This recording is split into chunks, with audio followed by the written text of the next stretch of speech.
Olunaku lw'eggulo kaabadde kayisanyo nga buli muntu yeeyuna okutuuka mu kifo gy'abadde yeesomye okumalirako omwaka.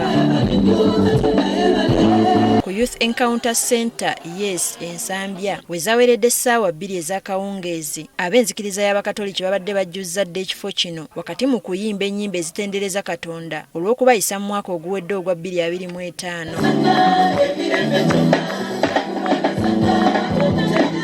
Ku ssaawa 4 zennyini ekitambiro kya mmisa kyatandise nga kikulembeddwamu Vicar General w'essaza ekkulu erya Kampala Monsignor Vincent Kabuye.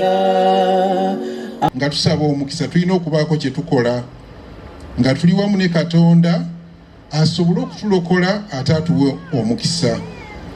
Kitegeeza twagalane, tusonyiwagane ne bantu bannaffe, tubaagalize bulungi. Ng'asinziira mu mmisa eno yasabye abantu okuleka ebikolwa ebirumya abalala mu mwaka oguwedde wabula batambulire mu bikolwa eby'okwagalana okusobola okuleeta n'okukuuma emirembe mu ggwanga. Ng'ettima, obutayagaliza balala, okuwalana, obukuusa, okuyisa obubi bannaffe, okwesiga ebitaliimu, eddogo, obubbi n'ebirala tubireke mu mwaka oguwedde bwe tuba nga tubadde tubirina. Ono akubirizza abantu okutambuliranga ku mazima nga bawa omwaganya gw'okuwuliziganyanga nga tebannasalawo wakati w'ekituufu ku kikyamu nga bwe basaba ne Mwoyo Omutuukirivu okubaluŋŋamya.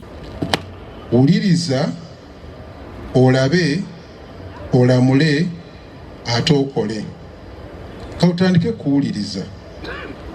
Tuwuliriza amaloboozi mangi nnyo mu nsi agava mu bantu ab'enjawulo be tubeera nabo awaka, mu masomero, ku mirimu gye tutambulira, okuva mu bakulu b'eddiini, okuva mu bakulembeze b'ensi, ku rediyo, ku TV, ku social media n'awala wangi. Amaloboozi ago tugawulirize kuba tulina okuwuliriza. Ekyokubiri, okulaba. Tulaba bingi awaka, ku mirimu, mu masomero gye tukolera, gye tutambulira. Ono era yasabidde bannayuganda okuyita mu mwaka gwa 2026 mu mirembe. Waliyo abaagala okufuna obufumbo obutukuvu. Waliwo abasaba eddembe mu maka.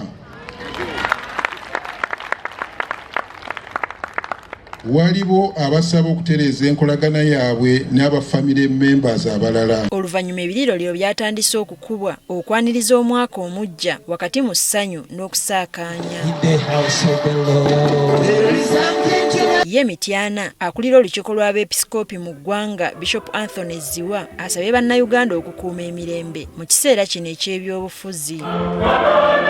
Okwogera bino Ziwa asinzidde mu ekereziya y'Ekiyinda Mityana bw'abadde mu mmisa eggulawo omwaka guno. Ziwa ategeezezza nti ebikolwa ebyekko ebizze birabikira mu ggwanga mu kiseera kino si birungi n'akatono, bwe kityo bannayuganda basaanidde okukuuma emirembe.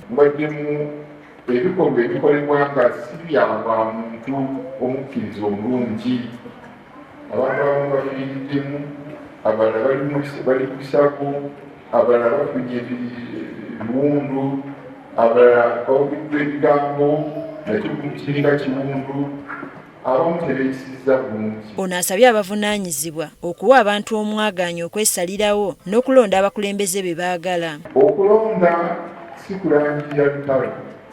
Okulonda si kuleeta nyondo. Okulonda si kulangirira bantu kwawukana, wabula kulonda bakulembeze mu ddembe. Mmisa y'emu yeetabiddwamu Minisita ow'ebyettaka n'amayumba Judith Nabakooba ng'ono akalaatidde abantu okuba abeegendereza nga batuuse okusuula akalulu kaabwe baleme okwejjusa oluvannyuma. Kalulu ka kusalawo emyaka 5 Mityana District twagala etunula etya?